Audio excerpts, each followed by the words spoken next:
Ok, Pan. Estamos ao vivo. Ok, Pan. Beleza, estamos no ar aí já?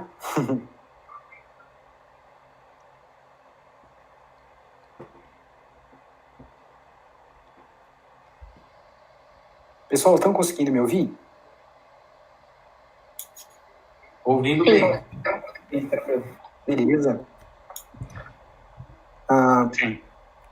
Pamela e Fernanda, a gente já está ao vivo já? Estamos. Pode mandar bala. Beleza. Bom, então, pessoal, a gente está... Vamos começar nossas atividades aqui do Journal Club do nosso grupo, né? Então, meu nome é Luiz Espanhol, para quem estiver acompanhando aí no chat, não sei se tem alguém aí ou não, mas enfim. E o grupo de pesquisa a gente já existe desde que eu virei professor na Unici, né? Então já faz uns 3 anos e meio, mais ou menos. Só que a gente não tinha nome, né? E as atividades eram só para os projetos de pesquisa até então e as reuniões que a gente tinha internamente. Por causa de um projeto, na verdade, que a gente teve que montar uma plataforma para montar parte da entrega da intervenção de um estudo que a gente está conduzindo, eu achei bom tomar a iniciativa de já fazer isso dentro de uma plataforma do grupo, né? E aí, acho que em um mês, a gente deu o nome para o grupo, montou as plataformas em mídia social, né? E começou a implementar alguns projetos, e esse é um deles. Esse projeto de reuniões para discussão de artigos científicos, né? Que a terminologia que se usa internacionalmente é Journal Club, e a gente resolveu chamar, então, essa atividade do grupo de Journal Club. E o nosso grupo de pesquisa, a gente colocou o nome de Sample, né? É um grupo de epidemiologia e ciência da implementação, e aí, uma brincadeira aí com as primeiras letras dessas palavras, a gente acabou colocando como sample, né? E aí hoje a gente começa nossas atividades com a primeira apresentação, que o Gustavo que vai tocar, o Gustavo Yuki. E o Gustavo é o nosso calouro, né? Ele é o nosso bicho aí. Mas não foi por isso que a gente colocou ele como primeira apresentação, tá bom? De fato, ele foi aleatorizado para apresentar hoje. Mas a ideia do Journal Club, então, é que a gente faça apresentações de artigos científicos que tenham relação com o tema dos projetos que a gente vem conduzindo, né? Aí, para ajudar, por exemplo, sei lá, vamos supor que eu fui sorteado para fazer a apresentação, então eu poderia escolher um artigo aí que eu vou usar na discussão do meu estudo que eu estou conduzindo, e eu quero entender um pouco melhor ele e ouvir a opinião de outras pessoas, né? A ideia principal é essa. Mas como essa é a primeira reunião e etc., a gente acabou pegando um artigo que a gente estava mandando no grupo lá, falando, olha, esse artigo interessante e tal, acabamos pegando um deles como padrão para poder fazer essa primeira apresentação, né? Como é a primeira também, então o pessoal que está acompanhando a gente no chat aí, pode ser que aconteça aí alguns problemas técnicos. Se acontecer, a gente fez alguns testes, né, para prevenir que acontecesse alguns problemas técnicos, mas se acontecer, a gente vai pedir a paciência aí de vocês e a gente vai tentar lidar da melhor maneira possível e sempre que for acontecendo alguns probleminhas, vai dando feedback para a gente vai tentando melhorar tanto no dia, mas também, né, principalmente mais para frente para as próximas reuniões, tá? Eu fico muito, muito, muito, muito orgulhoso porque quem está organizando essa atividade, esse Journal Club, na verdade, são os alunos de mestrado e doutorado do grupo, né? Foi uma iniciativa deles, a ideia de fazer, inclusive, né? A gente já participava de outras discussões de artigos científicos, de reuniões de outros grupos. A gente tinha vontade de fazer no nosso, mas pela característica do nosso grupo, né? De praticamente todo mundo trabalhar fora dos seus projetos de pesquisa também, né, em clínicas de fisioterapia, por exemplo, etc., e ter horários muito diferentes, era muito difícil de conseguir fazer isso acontecer. Mas a EUPO acabou se organizando por si só, e aí essa atividade nasceu como uma atividade dos administradores, né, e para eles mesmos beneficiarem o máximo possível do conhecimento das discussões geradas. Muito orgulhoso de estar dessa forma, e aí eu consigo ficar só realmente na coordenação, né, do grupo.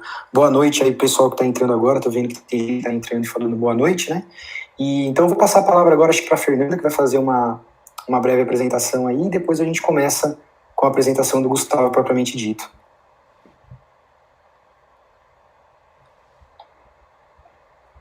Olá, boa noite a todos. Meu nome é Fernanda Riso, como o Luiz já falou. Bem-vindos, né, à nossa primeira reunião, então, do grupo. Os integrantes do grupo, eles estão todos online e na hora que você quiser falar para fazer perguntas, discussão, é só você habilitar o áudio, tá?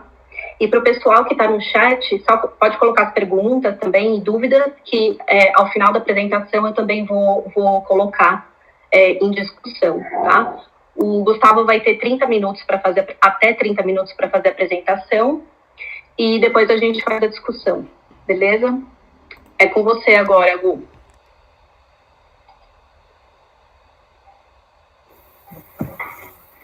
Primeiramente, boa noite a todo mundo que está acompanhando a gente, o pessoal do grupo e o pessoal que está acompanhando a gente pela live aí. Como o Luiz já adiantou, eu sou o calouro aí do grupo, entrei esse ano para o programa de mestrado da Unicid. É um prazer estar fazendo parte desse grupo. E hoje a gente vai abordar uma revisão sistemática bem interessante. Então, essa última vez que vocês estão olhando meu rosto aí, eu vou compartilhar minha tela e a gente vai iniciar a apresentação. Vamos lá?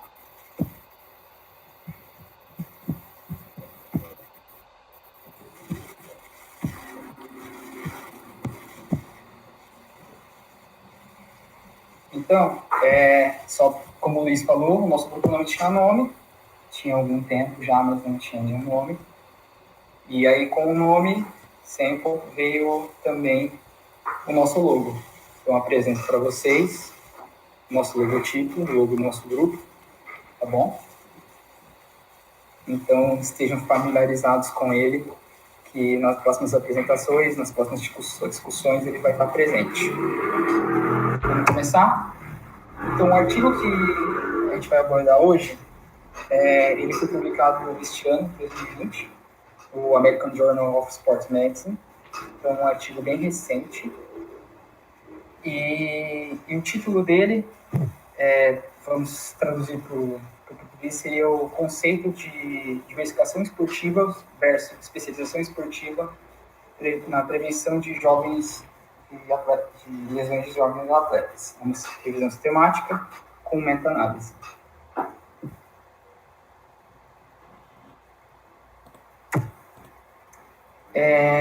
Antes de começar propriamente dito a falar sobre este paper, eu queria falar para vocês sobre alguns termos que a gente vai utilizar, tá bom? E os termos são o seguinte: Sport Specialization, vocês vão ver que às vezes eu vou utilizar esse termo em inglês mesmo, porque em alguns conceitos ele vai ser melhor para estar falando, tá? Ele vai significar especialização esportiva ou jovens atletas que realizam apenas um esporte, tá bom? Então, essas três nomenclaturas vão significar a mesma coisa. E Sport Sampling seria diversificação esportiva ou atletas que praticam mais de uma modalidade esportiva, tá? Eu estou querendo falar isso antes de começar o artigo, porque vocês vão ver que, dependendo do que eu for falar, esses termos não vão caber um só. Então, eu vou ter que fazer essa diversificação de termos, né, que pode confundir um pouco vocês. Então, eu queria começar falando um pouquinho sobre isso aí, tá bom? Então, conceitos. Atualmente, a especialização esportiva acontece cada vez mais precoce. Os jovens são incentivados a praticar uma modalidade cada vez mais cedo. Isso por talvez pressão de técnicos familiares para se tornarem atletas de elite o mais rápido possível. E aí ocorre o fenômeno que chama especialização esportiva. E o que seria isso? Um jovem, ele treina mínimo 8 meses durante um ano, apenas uma única modalidade. Ao contrário disso, existe a diversificação esportiva. Seria esse jovem, ele pratica mais de uma modalidade durante um ano. Então, por exemplo, especialização esportiva, ele treina só o futebol, ou uma identificação esportiva, ele treina vários esportes, como aqui na figura, o beisebol, a natação, o golfe e o futebol. Junto com essas pessoas... Gustavo, Oi. Deixa eu fazer uma observação aqui. Então, pessoal, assim, a ideia do Journal Club, né, só para ficar claro, é uma coisa um pouco informal, assim. Então, a ideia é que a gente discuta mesmo, né, algumas coisas relevantes que às vezes estão no artigo e às vezes é sobre alguma coisa que o artigo levantou, mas que não especificamente está no artigo e tal, né. Eu queria fazer duas observações aqui antes da gente continuar, que é o seguinte. Primeiro, que chama atenção, uma coisa que chama atenção nesse artigo é ele ter sido publicado no The American Journal of Sports Medicine, que na nossa área de medicina esportiva é um dos principais periódicos, né? O fator de impacto dessa revista, né, com o fator de impacto já de 2019, é 5,810, né, 5,810. Tem classificado aí realmente como um dos principais periódicos da nossa área. Isso é legal a gente já pontuar. E para o pessoal do grupo aqui já eles estão familiarizando com esses termos, né? E até aguçar a curiosidade de depois saber o que é, para quem não tem familiaridade ainda, saber o que é o fator de impacto, né, e etc. Pessoal, o pessoal aqui do que está no Jits, que está conversando com a gente, se tiver dúvida e tudo mais, pode ir falando aí, pode ir conversando. A ideia é a gente interagir, tá bom? Uma coisa que eu achei interessantíssima é que eu nunca, antes de ler esse artigo, eu nunca tinha me deparado com aqueles termos, Gustavo. Também não. E se eu traduzir literal, ele não cabe, né? Porque sempre seria amostragem, amostra. Você pode voltar no slide só para a gente ficar no slide do termo? Aí, ó. Então, interessante porque, inclusive, ele cita referências das definições, né, cara? Quer dizer, muitas vezes a gente tem a dificuldade de definir, por exemplo, uma lesão esportiva no esporte aí específico, às vezes tem toda uma dificuldade de definir o que toda uma dificuldade de definir o que é atleta recreacional, o que é atleta de elite, por aí vai, né?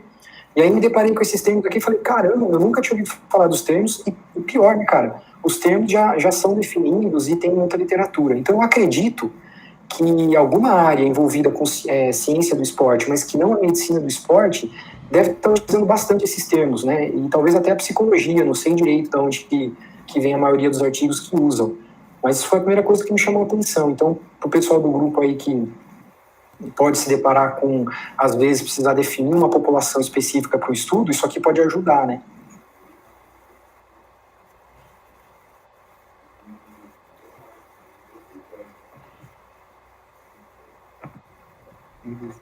Pode continuar, Luiz? Pode sim, manda pau. Beleza. Como a gente estava conversando, o que está acontecendo com essa especialização precoce? Alguns estudos apontam que essa especialização precoce ela aumenta muito o número de lesões agudas e proveísmo. E sabe-se que 20% das lesões nesses jovens acontecem durante algum tipo de atividade física. E o que piora um pouquinho esse quadro é que essas lesões geram custos, né? No artigo falam custos em torno de 6 bilhões, e a taxa de dropout de uma criança, de um jovem, né, após uma lesão, ela chega de 20% também. Então, 20% desses jovens se machucam durante algum tipo de atividade física e resolvem abandonar a prática de atividade física devido a ter tido essa experiência. Então, é o que os autores trazem sobre a especialização precoce. Por exemplo, essa imagem para vocês, e vocês veem esse menininho da frente, a postura de corrida dele, comparado com a dos outros, é bem diferente. Então, vou colocar essa aqui porque parece bem bacana, né? Parece uma especialização precoce aparente na foto. Por outro lado, a diversificação esportiva defendem que você promove uma maior gama de ganhos de habilidades motoras, como força, tipo de coordenações diferentes, porque você estimula o jovem a praticar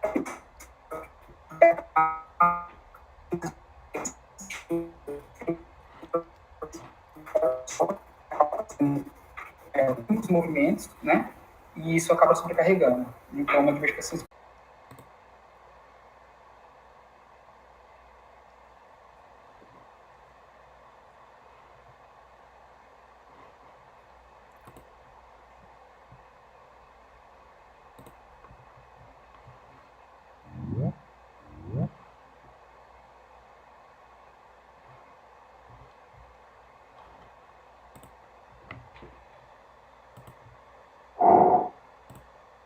Oi, gente.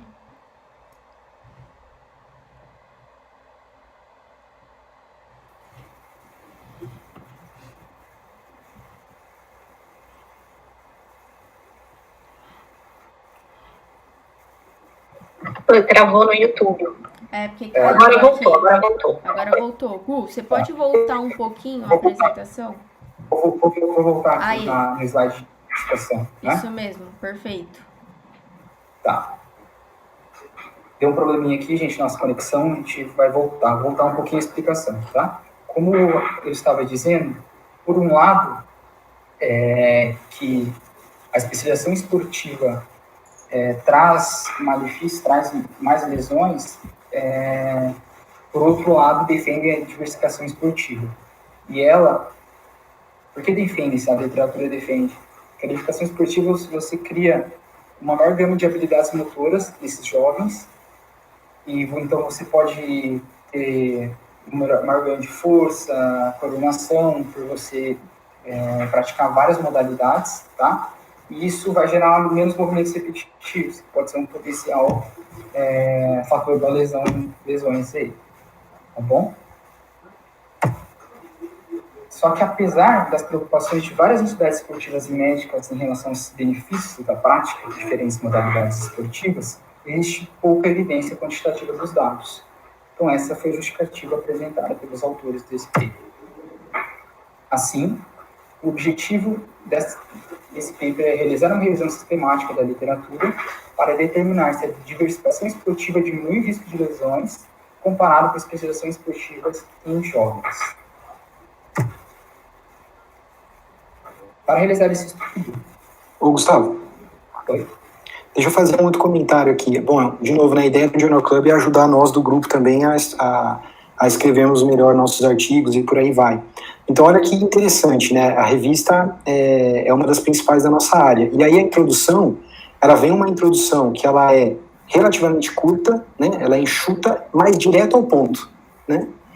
Então, houve algum tempo no passado, ou e talvez em outras áreas, né, que o pessoal defendia uma introdução assim, mais extensiva, daquela parecida, por exemplo, com as dissertações ou teses que a gente tem no Brasil do modelo convencional, né, que aí tem para atingir um objetivo específico. Mas quando a gente está falando do artigo, né, propriamente, a introdução ela tem essa característica de ser relativamente curta, né, e quando eu falo isso tem que ter todo cuidado, porque curto não quer dizer que tem que ser uma coisa que está faltando informação, não é isso, né? Mas ela é bastante direta ao ponto que ela quer tratar para poder fazer a problemática, né? Aí depois que ela traz a problemática justificativa, ela traz o objetivo, né? Ou o que ela quer resolver, que aí é o que você acabou de falar ali do objetivo da pesquisa. Então, para quem estiver em fase de escrita de artigo, sempre pensar nisso, né? Uma introdução que, beleza, ela é enxuta, mas informativa e direto ao ponto. Você vê que ali tem informação de dropout de lesão, taxa de lesão, informação sobre algumas instituições do esporte que tem guidelines para prática esportiva, né? Então ela adressa um problema, coloca uma justificativa e termina pontuando um objetivo. Pode continuar. Beleza. Então, os métodos, eles utilizaram 3 bases de dados, né? Base, PubMed e Cochrane, até dia 1º de abril de 2019.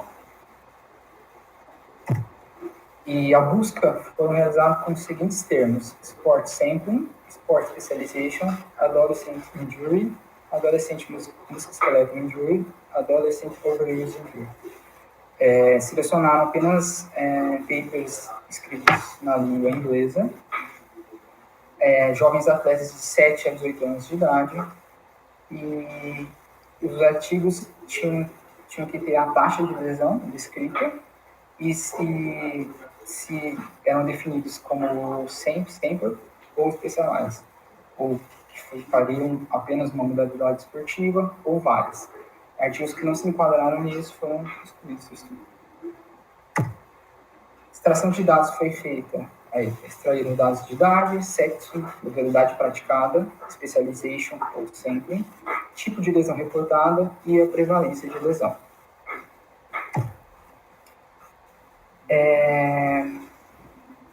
No estudo, eles adicionaram uma terceira categoria, que chamaram de outros. Então, a gente tinha os especializados, os que praticavam diversas modalidades, e os outros.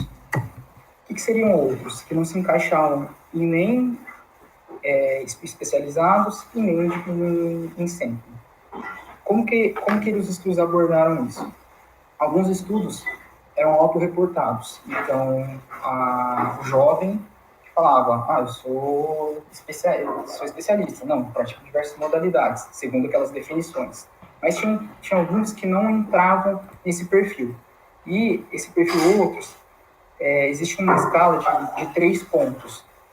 Eles faziam 3 perguntas. Perguntava se ela tinha saído de algum esporte para focar em algum esporte específico, ou se o adolescente considerava uma modalidade mais importante que a outra, ou se ela treinou mais de 8 meses em um ano em apenas um esporte. Tá? Então eram feitas essas 3 perguntas. E as perguntas eram binárias, então era sim ou não, 0 para não e sim para 1. Quem tinha pontuação de 0 e 1, elas eram sempre, então de diversas categorias. Se a resposta era 2, elas se encaixavam nessa categoria outros, nem sempre e nem specialization. Se a pontuação era 3, se encaixava em especialização. Certo?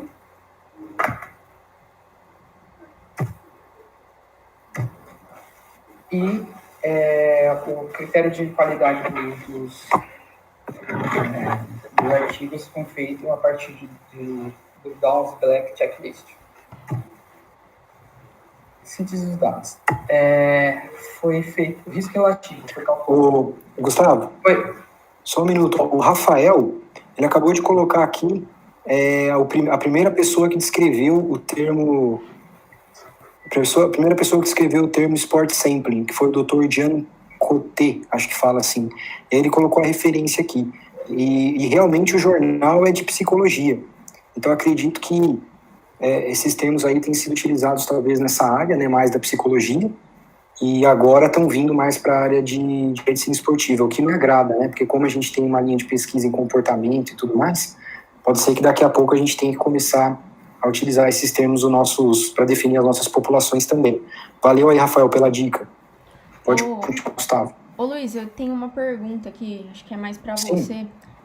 Essa Down Black Checklist, você já tinha ouvido falar? Você já usou ela alguma vez? Eu nunca tinha ouvido falar. Que geralmente a gente vê mais a da Cochrane, né, para usar. Não, então, vamos lá. Então, primeiro, Downs Black Checklist, na verdade é um checklist, né, que foi desenvolvido pelos autores, né, que tem o sobrenome Downs e Black.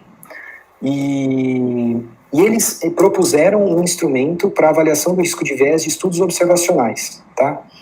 O que, na verdade, gerou, inicialmente, né, acho que o artigo deles foi publicado década de 90 ou 80, alguma coisa assim, não me lembro agora. Foi em 90. Exatamente. E foi em 99, eu achei esse artigo. Foi em 99. 99? Beleza. Autorizados e não autorizados por participar da médica, né? Então, o primeiro checklist ele não tinha diferenciação do tipo de estudo, o que gerou uma problemática, né? Porque aí é o que você vem falar, você fala assim, mas não tem os checklists lá da Cochrane e tudo mais, né? E então o que acontece? Normalmente a revisão sistemática, a revisão sistemática mais clássica, que todo mundo fala que está no topo da pirâmide de evidência, etc., é aquela que inclui, né, como seu participante de pesquisa, vamos dizer assim, os estudos controlados aleatorizados. Mas dependendo da pergunta de pesquisa, você vai ter uma revisão sistemática, né, que é aquele desenho de estudo que ele se propõe a resumir tudo que existe daquele assunto, né? Obviamente, às vezes a gente não consegue abordar esse tudo, mas o objetivo da revisão sistemática, de uma maneira mais ideológica, é isso, né? Resumir tudo que existe daquele assunto. Só que aí, dependendo da sua pergunta, então, por exemplo, né, você quer fazer uma revisão sobre taxa de prevalência. Bom, aí você vai ter que buscar os estudos transversais, né? Porque o melhor estudo que define prevalência pontual, por exemplo, é o estudo transversal. Então, você teria que ir para uma revisão sistemática de estudos transversais, que é um tipo de estudo observacional. Então, aí gera-se o problema de você ter que ter instrumentos para avaliar o risco de viés desse tipo de estudo também, que foi o que, por exemplo, Dawes e Black propuseram com esse checklist deles. Mas, inicialmente, não tinha diferença para desenhos de estudo, era para estudos observacionais. E aí, quando você tenta aplicar, por exemplo, um checklist para estudo, por exemplo, você está fazendo uma revisão sistemática que inclui tanto transversal quanto coorte, dá um problema, porque às vezes você vai ter que penalizar um tipo de estudo, né, por causa do checklist, que às vezes nem era problema do estudo. Por exemplo, assim, tem follow-up ou não? Um estudo transversal não tem follow-up por natureza, né? E aí, às vezes, você tinha que colocar um não lá e tal, ou senão tinha que falar não aplicável. Então, era meio complicado. E aí, os próprios autores, mais para frente, quebraram esse checklist, né, em checklists específicos para cada desenho de estudo. Então, eu não chequei isso exatamente antes de entrar, porque eu não sabia que essa pergunta ia rolar aqui. Mas, até pouco tempo atrás, eu sei que tinha o site do Dawes & Black Checklist, que ali... Acho que o site não é específico deles, na verdade. Eu acho que o site daquele Network alguma coisa, agora esqueci o nome. Eu posso pesquisar e depois mandar para vocês.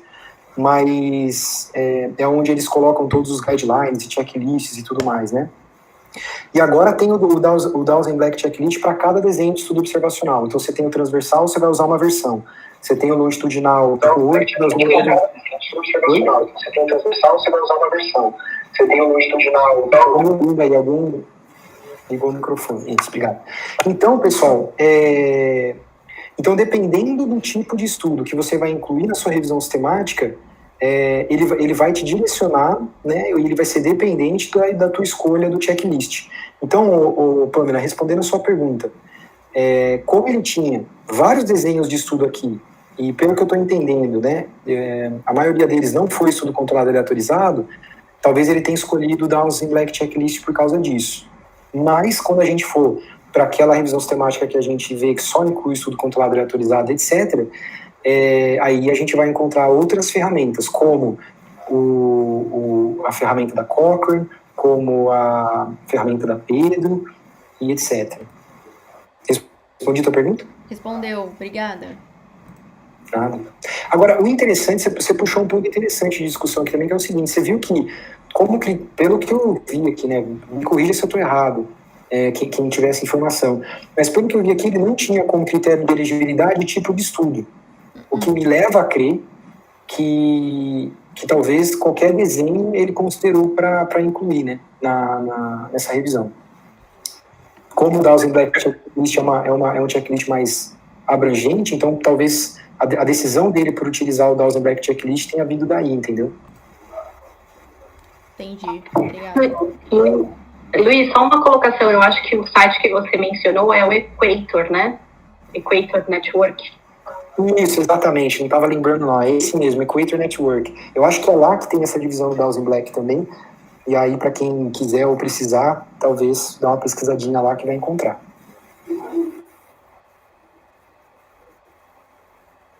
Beleza. Mais alguma coisa, Luiz? Pode começar? Pode continuar? Não, bora. Bora. Então, o que eles calcularam? O risco relativo foi dividido em especialização, teste de diversificação esportiva, depois para diversificação e outros, e especialização e outros. Heterogeneidade foi considerada baixa, moderada, menor que 50%, e alta, maior ou igual a 50%. Vamos usar modelos de efeitos aleatórios, intervalo de confiança de 95%, valores de IP 0.05 significância e 3 force plot para risco relativo foram feitos. Esse aqui é o fluxograma, tá, no lado esquerdo. Então, eles identificaram 324 artigos na primeira pesquisa, depois de remover os casos, sobraram 273. Foram elegíveis para ler incompleto 37, restaram apenas 6, e para meta-análise foram inclusos apenas 4 estudos. E desses 6 estudos, então, o número foi de 5.736 participantes, sendo 46,3% eram meninos, 53,7% eram meninas. Sport Center eram 42,7%, onde 47,2% eram meninos, 52,8% meninas. Sport Specializer eram 28,4%, 41,5% para meninos, 58,5% para meninas. Others, 28,9%, sendo que 49,6% eram meninos e 50,4% eram meninas. A média de idade foi de 14,6% e teve amplitude de 7 a 18 anos, que eram os critérios para essa pesquisa. Beleza, Gustavo? Certo. Só uma coisa, quando a gente... Isso, bom, enfim, né? Quando a gente estiver reportando em português, as casas decimais são separadas com vírgula, em português brasileiro, tá? Com ponto, pensamento...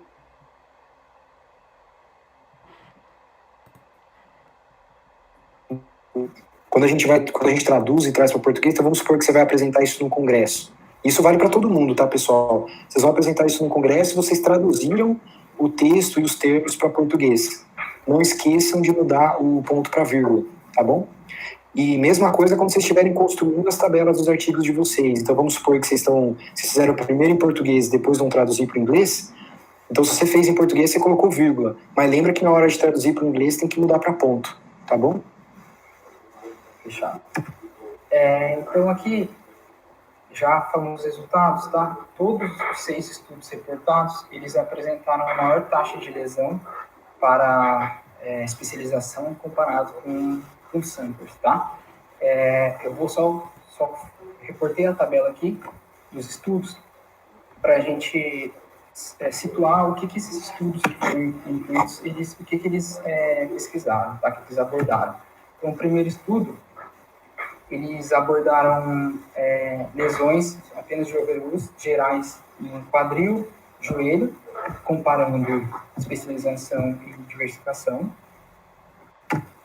O segundo estudo, ele só viu lesões de síndrome patelofemoral, tendinite patelofemoral e osgood-Schlatter nessas duas populações, em samplers e specializer.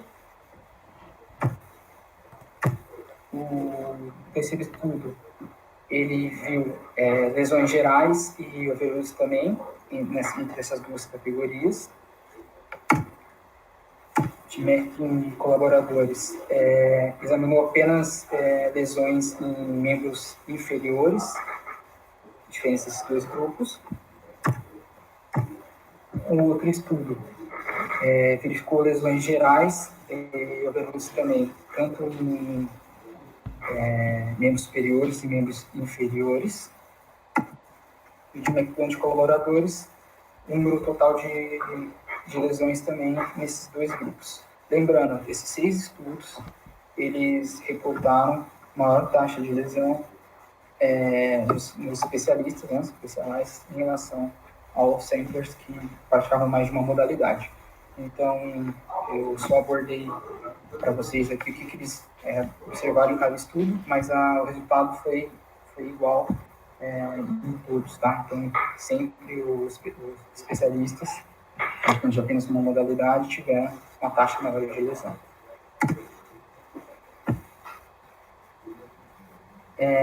E aqui eu vou apresentar agora os 3 forest plots de risco relativo. Então, o primeiro é os sports especialistas. A gente vai falar o direito do risco relativo, tá? E a heterogeneidade de 64%. Em relação, comparado aos especialistas em relação aos samplers, tá? Esse é o primeiro forest. Beleza, então a primeira interessante a gente definir algumas coisas aqui. Eu tava dando uma olhada na informação lá, depois eu continuo, porque essa parte aqui é interessante. Então, olha, então a revisão sistemática, né, o desenho de estudo, certo? O que a gente está vendo nesse slide aqui? A gente está vendo nesse slide a representação gráfica e numérica, né, porque na verdade isso aqui não é só um gráfico com uma figura, né, se a gente parar para pensar. Desculpa, o gráfico com uma figura não. É o gráfico informativo, né? Que tem uma informação gráfica e informação numérica. Então, vira uma figura, né? Quando a gente tem dessa forma. O gráfico que a gente tem aí é o chamado forest plot. Legal, beleza. E aí tem a descrição dos estudos individuais. Mas olha que interessante, né? O desenho de estudo é revisão sistemática. Qual foi a técnica de análise que ele utilizou? Você saberia me dizer, Gustavo? Oi? Ou alguém, né? Outra, pode ser outra pessoa também. Inclusive no chat aqui, se quiser escrever, manda pau. Mas qual foi a estratégia estatística para analisar esses dados?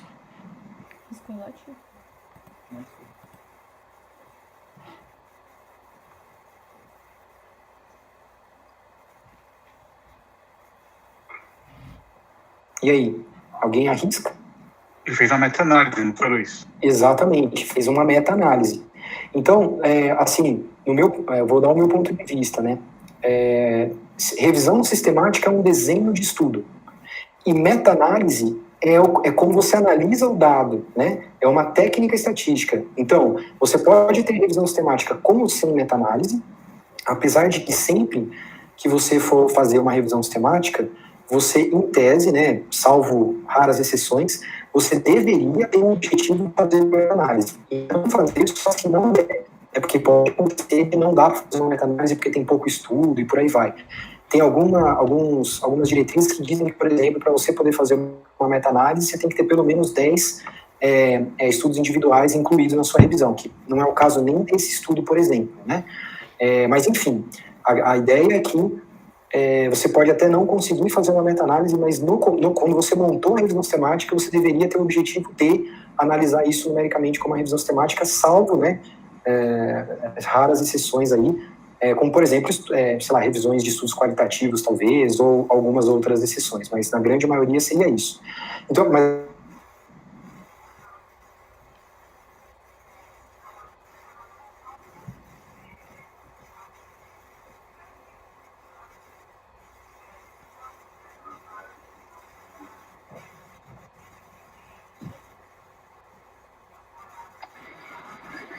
Luiz?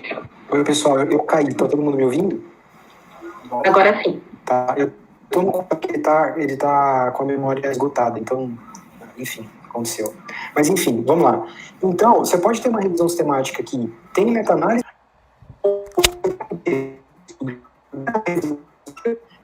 utilizou uma técnica de meta-análise no seu resultado, tá bom? Então veja que elas são, por mais que elas estejam bastante presentes, né, na maioria das publicações da nossa área, elas são coisas diferentes, né? Uma coisa é desenho de estudo e uma coisa é análise estatística. E aí, por que chama análise de metadado? O que é metadado? Então, veja, os autores desse estudo não foram lá, pegaram os participantes dos estudos individuais, né, pegaram os dados deles e analisaram novamente. Não. Eles pegaram os dados agregados reportados nos artigos, né, e utilizaram isso para poder analisar. Então, já são dados agregados, né, como média, como taxa de lesão, como porcentagem, média, né, no caso, e por aí vai. Por isso que chama meta-análise, né, porque é uma análise de metadado. E uma maneira muito, como é que se diz, convencional de mostrar uma meta-análise é utilizando um forest plot. Mas a meta-análise mesmo é o diamante no final deste forest plot. Ó. Então, se você tirar os diamantes, nesse caso ele trouxe 2 diamantes, né? A meta-análise calculada por fixed effect e a meta-análise calculada por random effect. Né?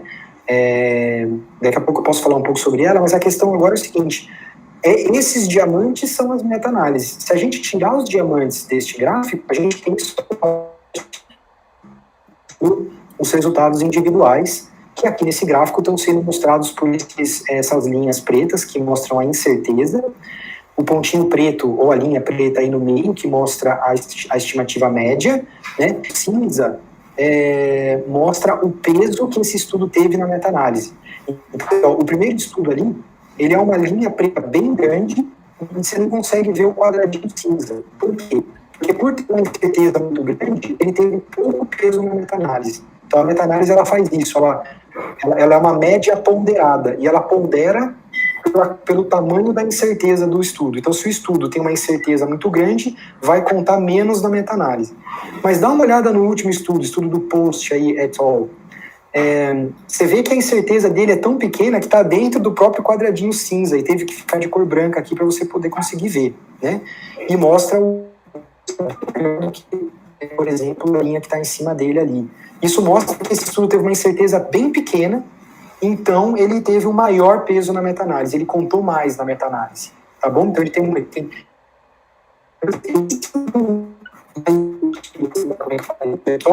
esses dois estudos tinham os maiores interessantes, principalmente a gente mudaria todas as estimativas.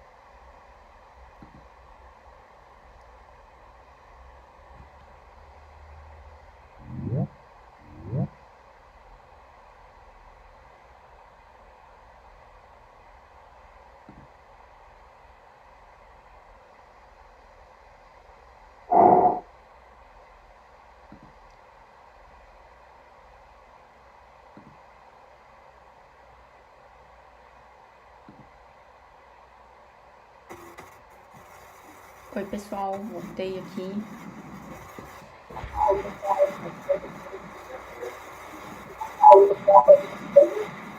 Beleza? Voltou lá, né? Voltou.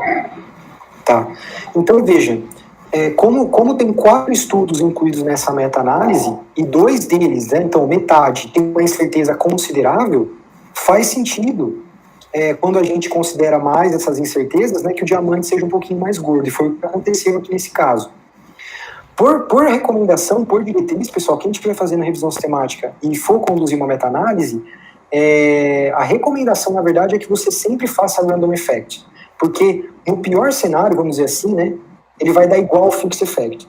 Mas se você fizer um fixed effect, né, e a variância dentro dos estudos for muito grande, isso não vai ser reportado, não vai ser transparente na medida do fixed effect. Tá? Então, sempre que vocês forem fazer uma meta-análise, a não ser que tenha uma justificativa muito, muito, muito plausível, por favor, né, ou considerem, né, ter uma preferência por calcular o random effect, tá bom?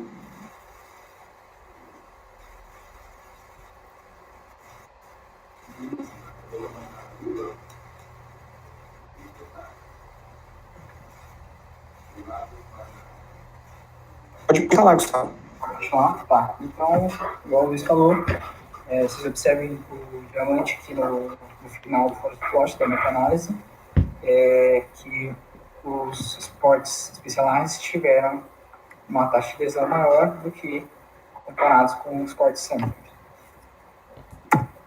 Esse próximo slide é o forest plot do risco relativo, quando a gente compara os esportes simples com os outros.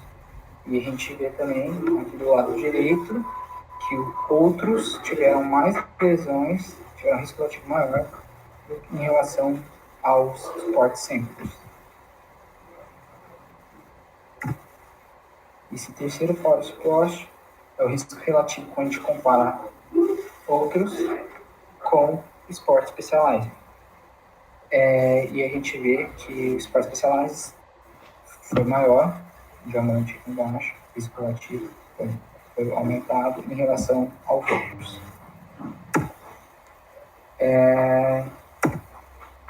Segundo Downs and Black, checklist, tive 6 estudos, 4 eram de alta qualidade, 2 de moderada qualidade, segundo a metodologia deles de avaliação. E, assim, eles classificaram o nível de evidência dessa visão em B. Agora falando um pouco sobre a discussão. Os jovens especializados são 37% mais suscetíveis a lesões em relação aos jovens que praticam diversas modalidades.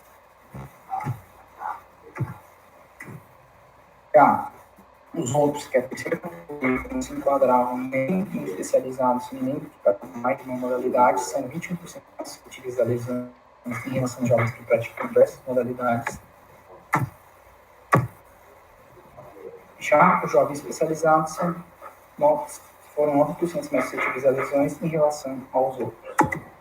O que eles abordaram? Que outras eles não colocaram como critério de exclusão também, esqueci de falar para vocês, não incluiu revisão, né? E eles compararam os resultados deles com outras revisões. Uma revisão que abordava apenas lesões por overdose, tiveram os mesmos resultados que especialistas, né? Specialization tinham uma taxa de lesão maior do que sampling. E uma outra revisão também, que muito parecida com a deles, mas que abordou apenas 3 estudos, tiveram os mesmos resultados. E essa outra revisão não tinha meta-análise, mas tiveram os mesmos resultados que eles. Então, eles afirmaram que as outras revisões existentes vão de encontro com o que eles encontraram. Enquanto os jovens são encorajados a prática especializada cada vez mais cedo para se tornarem atletas de elite, isso ainda não parece estar bem claro. Por outro lado, os estudos convergem para uma prática diversificada de modalidade, para uma carreira mais longínqua, competitiva e menores gastos em saúde. Teve um estudo que eles discutiram, que não foi incluso nessa meta-análise, mas entrou como um desses 6, mas não sei se vocês lembraram que foram 6 estudos inclusos, mais 4 foram apenas para meta-análise, tá? Um deles ele não entrou porque era um estudo específico de Wesleyan e não era dividido como especialistas e sempre. Era dividido como especialização precoce, que era abaixo, eles começaram com especialização abaixo de 12 anos de idade, e quem começou a especialização após 12 anos de idade. E eles observaram nesse estudo que quem começou antes de 12 anos de idade tiveram mais lesões do que quem começou após os 12 anos de idade. Isso é um estudo com praticantes de Wesleyan. Organização de estudos. Identificar um número reduzido de estudos retrospectivos ou transversais podem criar algum viés de lembrança, apesar que no próprio artigo eles citam que esse número grande de amostra pode diminuir ganhos e viés. Os estudos não levou nenhum tipo de variáveis de treino, como intensidade e duração, por exemplo. Há uma divergência entre os sistemas de autoclassificação e escala de 3 pontos para classificação entre sampling e specialization. Então, você perguntava, por exemplo, para o jovem se ele considerava specialization ou sampling, ele respondia specialization. Aí, quando você aplicava a escala de 3 pontos para ele, que eram aquelas 3 perguntinhas que eu falei para vocês, ele se encaixava como outros ou não se encaixava como specialization. Então, observa que a divergência, tá? Pode ter certa divergência nisso, não passa limitação de estudo. E os estudos também não abordaram exposição, competição, práticas, treino e etc.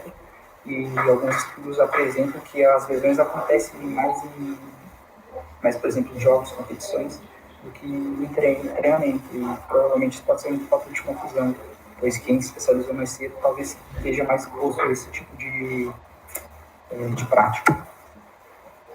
Assim, a conclusão do estudo é que a diversificação esportiva está associada a uma diminuição do risco de lesão em jovens atletas quando comparados com jovens que praticam apenas uma modalidade. Então, os jovens podem ter benefícios substanciais se praticarem diferentes modalidades esportivas. E é isso. Pô, beleza. Pô, Gustavo, cara, valeu, cara. A apresentação foi show, eu achei, assim. Virado mesmo você ter trazido e ter resumido pra gente esse estudo. Eu queria só fazer mais alguns comentários aqui, mais pra gente se ajudar aqui no grupo também, que é o seguinte. O jeito que ele fez, que ele conduziu essa discussão, lógico que é totalmente, né, tranquilo, válido, muita gente faz dessa forma e tal, mas a gente tem uma tendência de mudar um pouco isso pelo menos no nosso grupo. Você viu que ele usou bastante comparação do estudo dele com outros estudos, né? Eu senti um pouco de falta, não porque eu acho que o estudo deveria fazer isso, mas é porque é o meu estilo, né? O meu estilo, eu prefiro que a discussão tente mostrar explicações dos resultados, né? Então, por exemplo, na limitação ali, em alguns pontos, em vez de ele falar da limitação do estudo tecnicamente, ele acabou até dizendo que algumas limitações que, na verdade, talvez nem fossem limitações do estudo, né? Mas fossem limitações dos outros estudos que ele incluiu, né? Ou da área, assim. acabou tendo uma discussão até mais interessante do que propriamente, vamos ligar a câmera aqui, né? Do que propriamente a limitação do estudo só naquela parte, né? Então, para os nossos artigos aqui do grupo, a minha primeira sugestão seria, sempre que você for escrever a discussão, fala assim, cara, eu vou tentar explicar para o leitor o porquê que no resultado é isso, né? E aí, com isso na cabeça, eleger ali alguns pontos principais do que você acredita que seria interessante ser discutido como hipótese para explicar o seu resultado, e aí você coloca ali, numa grande tentativa também, obviamente, de não fazer o spin, né, que é ir além do que você deveria. Lógico que isso tem que ser um super cuidado, mas de qualquer maneira, eu tenho uma preferência de ler discussões que tentam explicar os seus resultados encontrados, do que simplesmente compará-los, né, ficar comparando. Então, não estou falando que esse estudo fez isso, simplesmente, mas eu achei uma carga muito grande de comparação entre os achados dele com outros estudos, do que propriamente tentar explicar o que ele encontrou, né? E aí eu concordo que, por exemplo, o cara se especializou antes, né? Como ele se especializou antes, talvez ele tenha uma característica de competição maior. E aí talvez ele tenha um volume maior de esporte. Talvez isso tudo vai influenciar no risco, e não só a questão da quantidade de esportes que ele pratica, né, e tudo mais.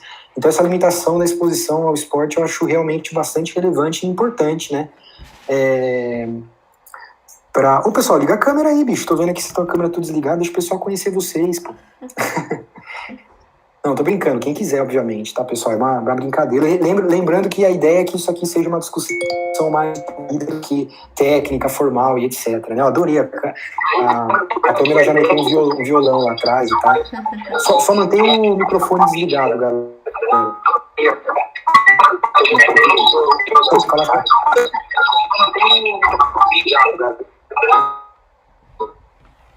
Só ligou para desligar. Mas voltando, né? Então, assim, essa é uma limitação importante, porque, veja, pode ser que não exista diferenças entre quem faz mais tipos de esporte e quem faz menos, mas, na verdade, é uma exposição, né? Então, quem se especializa, talvez busque uma maior prática e uma profissionalização no futuro, né? O cara está se preparando para isso, talvez, e aí ele desenvolva uma exposição maior, tanto quanto o cara no risco maior, e não apenas fazer uma modalidade ou outra. Apesar de que, né, fazer só uma modalidade, fazer várias modalidades, também tem um rationale por trás aí de dizer que uma possa ter um maior risco de lesão do que o outro, também entendo isso. Mas seria interessante entender, né, se isso seria verdade para uma análise ajustada para a exposição. Eu fiquei com essa curiosidade. Né? Então, talvez pessoas desse grupo ou de outros grupos, né, pessoal que está participando, ou que vão entrar nesse grupo, talvez mais para frente também, que estão participando do chat, talvez aí fique uma pergunta de pesquisa a ser respondida para frente também. Né? Isso é interessante. Deixa eu dar uma olhada aqui, que parece que tem algumas perguntas no chat. Ó. E se alguém quiser falar alguma coisa? Ah, você quer falar, Fernanda? Pode ir lá. Não, pode falar, Luiz. Gente, tá no chat, então eu acho que tudo bem se... Bom, enfim, teve um participante que falou o seguinte, ó. A meta-análise incluiu 4... Ixi, peraí que sumiu agora aqui. A meta-análise incluiu 4 estudos, sendo 2 estudos transversais, um caso-controle e um coorte, se não me engano. No estudo de caso-controle, eu estimo o risco indiretamente pelo odds ratio. Nos transversais, eu usaria razões de prevalência, essas não seriam medidas de risco em si. Do ponto de vista metodológico, é correto eu reportar o resultado como risk ratio na meta-análise? Beleza. Boa questão.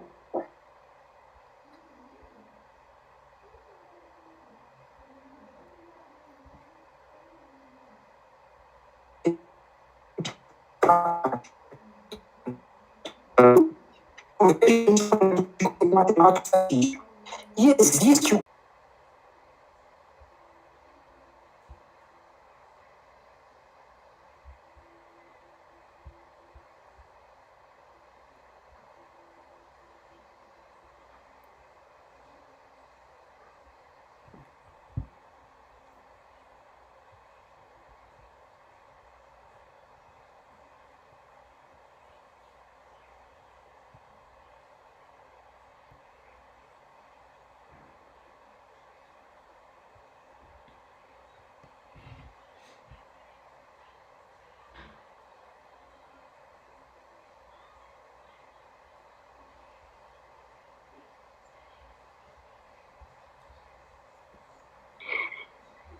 Luiz, eu mandei lá no YouTube o link também.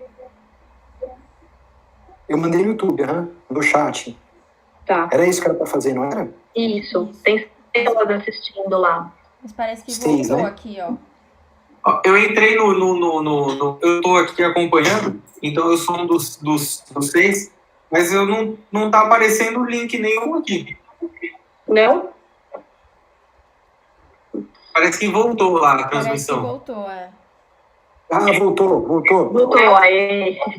Beleza, voltou. Desculpa aí, galera. Bom, é assim mesmo, a gente vai começando, vai tendo os probleminhas, a gente vai tendo que resolver, sem grilo. Bom, pessoal, vocês ainda estão aí, o Luiz acabou de colocar aqui que voltou, então vamos voltar lá, porque a pergunta foi dele. Deixa eu voltar aqui na pergunta para lembrar. Tá. Então, veja só, do ponto de vista, existe uma crença. Então, eu estava explicando primeiro a diferença, né, do risco e chance. Então, existe a definição matemática ou estatística de risco e chance, e existe a definição epidemiológica de risco, né? E talvez é aí onde haja a maioria da confusão, porque do ponto de vista estatístico, né, o risco, ele é, na verdade, os casos sobre o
Pamela, agora era a hora que o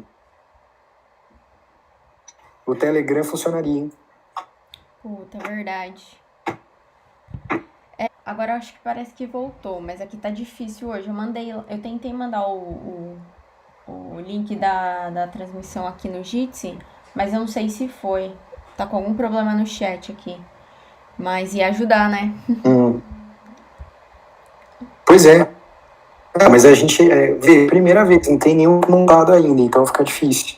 Para as próximas a gente já sabe aí uma alternativa. E também assim, aos poucos que vai montando o grupo lá também, não adianta achar que de hoje para a próxima também todo mundo que vai participar do chat vai estar lá, entendeu? Exatamente. Não vai. Parece que voltou ao normal já no YouTube. Ah, é? O áudio tá chegando lá com delay, mas tá chegando. Mas isso sempre chega. Mas aí não tem problema, mas ok.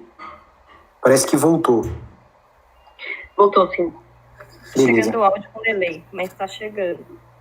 Bom, então, alguém que estava lá, já tinha passado a minha explicação de risco e chance?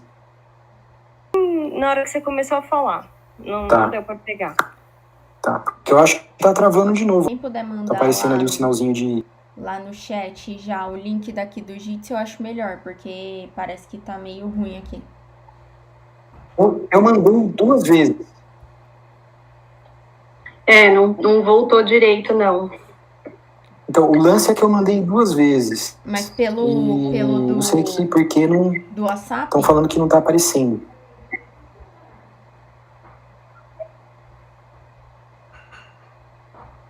Não, do WhatsApp não. Não, do WhatsApp? É pra enviar pelo WhatsApp? Não, Luiz, é sempre lá mesmo. Então, eu enviei aqui no chat do vídeo, não é isso? É engraçado, ele não aparece. Eu também enviei 2 vezes e não aparece.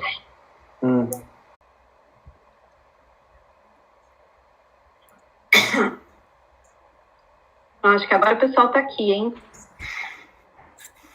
Ai, boa. Será que eu posso encerrar lá, então? Ah, deixa.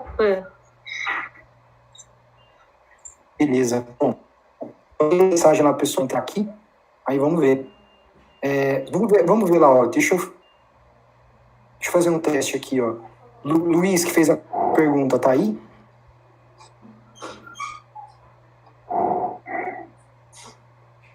Renan, que tava no coisa, tá aí?